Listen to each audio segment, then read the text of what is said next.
এটা আচৰিত অনলাইন স্কেমৰ বিষয়ে ক'বলৈ ওলাইছোঁ। এগৰাকী মহিলা চাদৰ মেখেলাৰ বিজনেছ কৰে। তেওঁ এজন কাষ্টমাৰক এযোৰ চাদৰ মেখেলা পঠালে আৰু পে'মেণ্টৰ কাৰণে তেওঁ গেলেৰীত ছেভ কৰি থোৱা স্ক্ৰীনশ্বটটো মানে QR কোডৰ স্ক্ৰীনশ্বটটো যিটো ফোনপে'ৰ পৰা তেওঁ স্ক্ৰীনশ্বট মাৰি আগতেই নিজৰ গেলেৰীত ছেভ কৰি থৈছিলে, সেইটো হোৱাটছএপৰ যোগেদি তেওঁ সেই QRটো পঠাই দিলে, যিটো আমি নৰ্মেলি কৰোঁ, সকলোৱে কৰোঁ। কাষ্টমাৰজনে পে'মেণ্ট কৰিলে সেই QRটো স্কেন কৰি, কিন্তু পইচাটো এই মহিলাগৰাকীৰ একাউণ্টত নোসোমাই বেলেগ এখন ৰাজ্যৰ বেলেগ এজন মানুহৰ একাউণ্টলৈ গুচি গ'ল।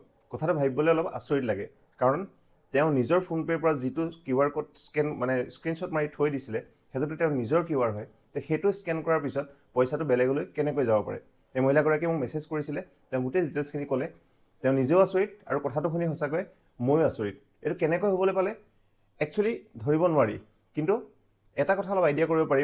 মোৰ মতে এটাই পচিবিলিটি আছে যে হয়তো তেওঁৰ ফোনটোত হেক হ'ব পাৰে কিবা কাৰণত, মানে তেওঁ যদি কিবা আননোন লিংক ক'ৰবাত ক্লিক কৰিছিলে, নহ'লে কিবা যদি এপ ইনষ্টল কৰিছিলে, তেনেহ'লে সেই স্কেমাৰে কি কৰিলে, গেলেৰীত থকা এই QR কোডটো হয়তো অলপ মডিফিকেশ্যন কৰি দিলে।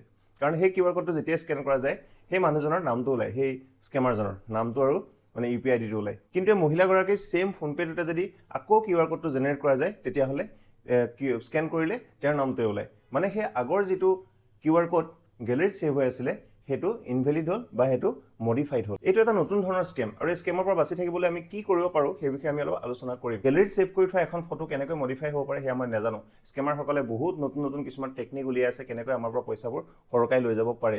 এই মহিলাগৰাকীৰ গেলেৰীত থকা যিটো QR কোড আছিল, সেইটো কেনেকৈ চেঞ্জ হ'ল সেইটো বুজিবলৈ অলপ টান হয়। আপুনিও ক'ব নোৱাৰে, ময়ো ক'ব নোৱাৰোঁ, আৰু এই মহিলাগৰাকীটো আচৰিত হৈ আছে কেনেকৈ এইটো হ'ল। গতিকে আমি এটা কামেই কৰিব পাৰোঁ, যদিহে আমি কাৰোবাৰ পৰা পে'মেণ্ট ৰিচিভ কৰিলে আমি QRটো পঠাব লগা হয়, তেনেহ'লে এইটো ইনষ্টেণ্ট জেনেৰেট কৰি দিব লাগে। মানে আপোনাৰ ফোনপে'টো খুলিলে তাত QRটো ওলালে, সেই QRটো শ্বেয়াৰ কৰি হোৱাটছএপত চেণ্ড কৰিব লাগে। তেতিয়া মানে সেই ফ্ৰেছ QRটোৰ মডিফিকেশ্যনৰ কোনো অপশ্যন নাথাকে। ইয়াৰ উপৰি আপোনাৰ ফোন নম্বৰ পে'মেণ্ট কৰিব ক'ব পাৰে, নহ'লে আপোনাৰ UPI ID টো ব্যৱহাৰ কৰিবলৈ ক'ব পাৰে। এই স্কেমটোৰ ক্ষেত্ৰত এই ঘটনাটো কেনেকৈ হ'ল, আপোনাৰ যদি কিবা আইডিয়া আছে প্লিজ কমেণ্টত জনাব।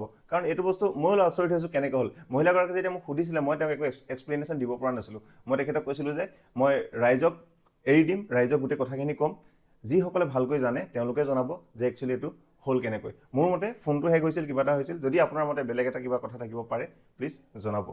ভিডিঅ'টো শ্বেয়াৰ কৰি দিব, সকলোৰে কাৰণে ইম্পৰ্টেণ্ট হয়, আৰু সকলো মানুহ যাতে মানে আৰু অলপ সতৰ্ক হ'ব পাৰে, তাৰ কাৰণে ভিডিঅ'টো শ্বেয়াৰ কৰাটো জৰুৰী। আজিলৈ আহিছোঁ, ধন্যবাদ।